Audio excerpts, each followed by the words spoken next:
তীর্থঙ্কর ঘোষ তিনি কিন্তু সেই একেবারে গোড়ার দিকের যে প্রশ্নগুলো পরিবারের পক্ষ থেকে বারবার তোলা হচ্ছিল, সেই গণধর্ষণের অভিযোগ, সিবিআই এর ভূমিকা, সাক্ষ্য গ্রহণ, কেস ডায়েরি, এই সমস্ত প্রসঙ্গের উত্থাপন করেছেন।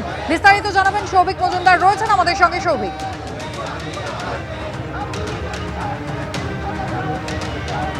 দেখো, তুমি শুনলে যে এই মিছিলের শুরু থেকে যে প্রশ্নগুলো বারবার উঠছে, শুধুমাত্র এই মিছিল থেকে উঠছে তেমনটা নয়, এই একই বক্তব্য পরিবারের তরফ থেকেও করা হয়েছিল গোটা ঘটনায়, এবং চিকিৎসকদের তরফ থেকে, চিকিৎসকদের সংগঠনের তরফ থেকে বারবার এই ধরনের একাধিক খামতি তুলে ধরা হয়েছিল।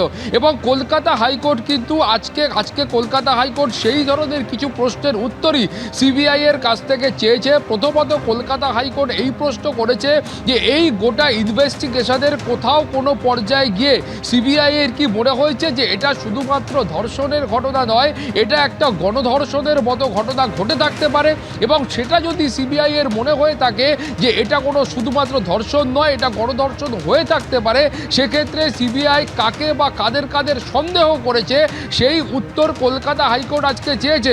অর্থাৎ আমার মনে থাকবে যে পরিবারের তরফ থেকে যখন এই ঘটনা প্রথম ঘটে, সেই সময় পরিবারের তরফ থেকে বারবার এই বক্তব্য পেশ করা হয়েছিল।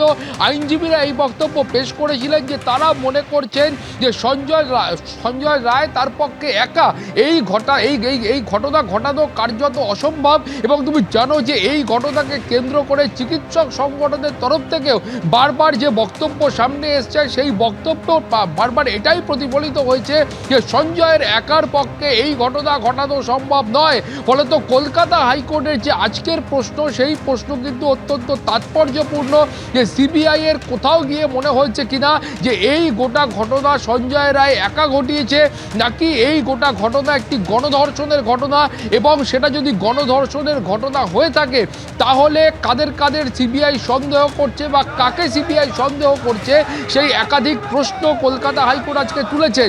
তার পাশাপাশি কলকাতা হাইকোর্ট এই প্রশ্নও তুলেছেন যে ইতিমধ্যেই বিশেষ যে আদালত রয়েছে সেখানে সঞ্জয় রায়ের শাস্তি হয়েছে, সেখান থেকে সঞ্জয় রায়কে আজীবন কারাবাসের নির্দেশ দেওয়া হয়েছে। ফলে সিবিআই যেটা মনে করছে, সিবিআইয়ের উদ্দেশ্যে যে প্রশ্ন করা হয়েছে যে এই গোটা ঘটনার ক্ষেত্রে সঞ্জয় রায় তিনি কি একাই অভিযুক্ত নাকি অন্য কোনো অভিযুক্ত আছে, সেই প্রশ্ন সিবিআই এর উদ্দেশ্যে মাননীয় বিচারপতি তীর্থঙ্কর ঘোষ ছুড়ে দিয়েছেন।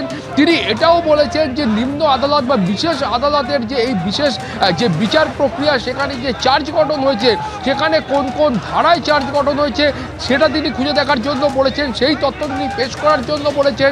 এবং সব থেকে যেটা গুরুত্বপূর্ণ, মাননীয় বিচারপতি তীর্থঙ্কর ঘোষ বলেছেন যে তিনি কোনো স্ট্যাটাস রিপোর্ট চান না, এবং তার কারণ হিসাবে তিনি বলেছেন যে এই ধরনের রিপোর্ট দিলে তাতে গোটা বিষয়টা বিলম্বিত হবে, এই গোটা বিচার প্রক্রিয়াটা বিলম্বিত হবে এখানে, এবং সেখানে এই যে শব্দ রয়েছে, বাক্য নিয়েছে, সেই বাক্য এবং শব্দগুলো নিয়ে দীর্ঘদিন ধরে আলোচনা হবে, এবং যার ফলে এই মামলার যে বিচার রয়েছে সেই বিচারটা বিলম্বিত হবে।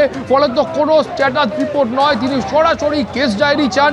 এবং এই কেস ডায়েরির গুরুত্ব এখানেই যে কেস ডায়েরিতে একেবারে শুরুর দিন থেকে একেবারে শেষ দিন পর্যন্ত বা আজকের দিন পর্যন্ত সিবিআই বা ইনভেস্টিগেটিং এজেন্সি তারা কি পদক্ষেপ গ্রহণ করেছে সেটা খুব স্পষ্টভাবে তার বর্ণনা থাকে, তার নথি থাকে, ডকুমেন্ট থাকে, এভিডেন্স থাকে, সমস্ত কিছু সেই কেস ডায়েরির মধ্যে থাকে। ফলে তো সরাসরি বিচারপতি তীর্থঙ্কর ঘোষ তিনি কেস ডায়েরি দেখতে চাইছেন, সেটাও কিন্তু এই মামলার ক্ষেত্রে খুব গুরুত্বপূর্ণ।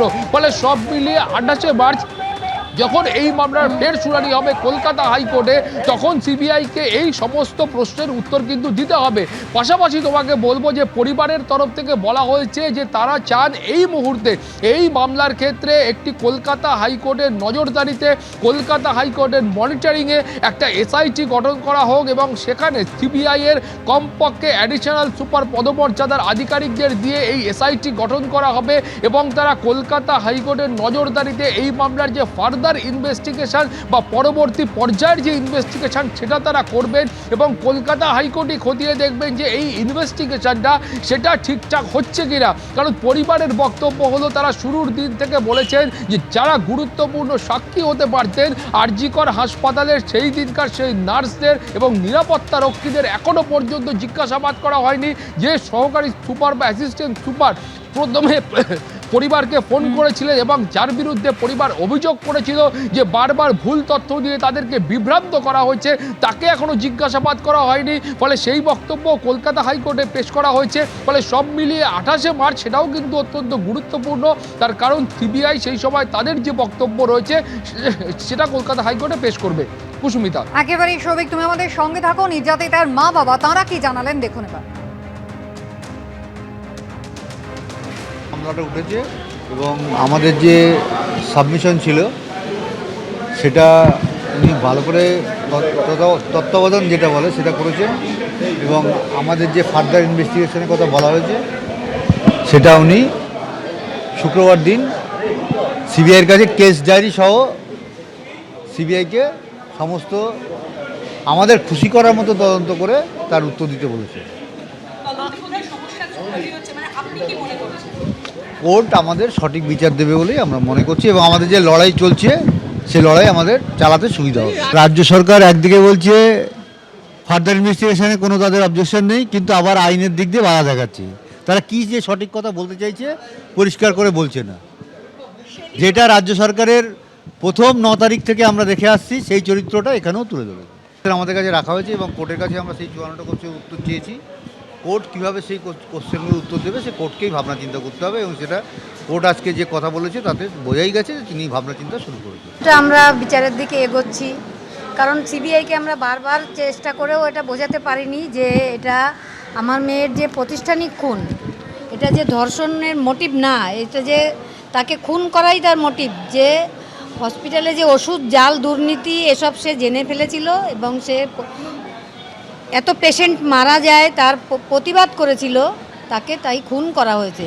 এটা আমরা সিবিআইকে বারবার বলা সত্ত্বেও সিবিআই এদিকে আওতায় আনেনি। এবার হয়তো আনবে, সিবিআই হয়তো নড়ে চড়ে বসবে।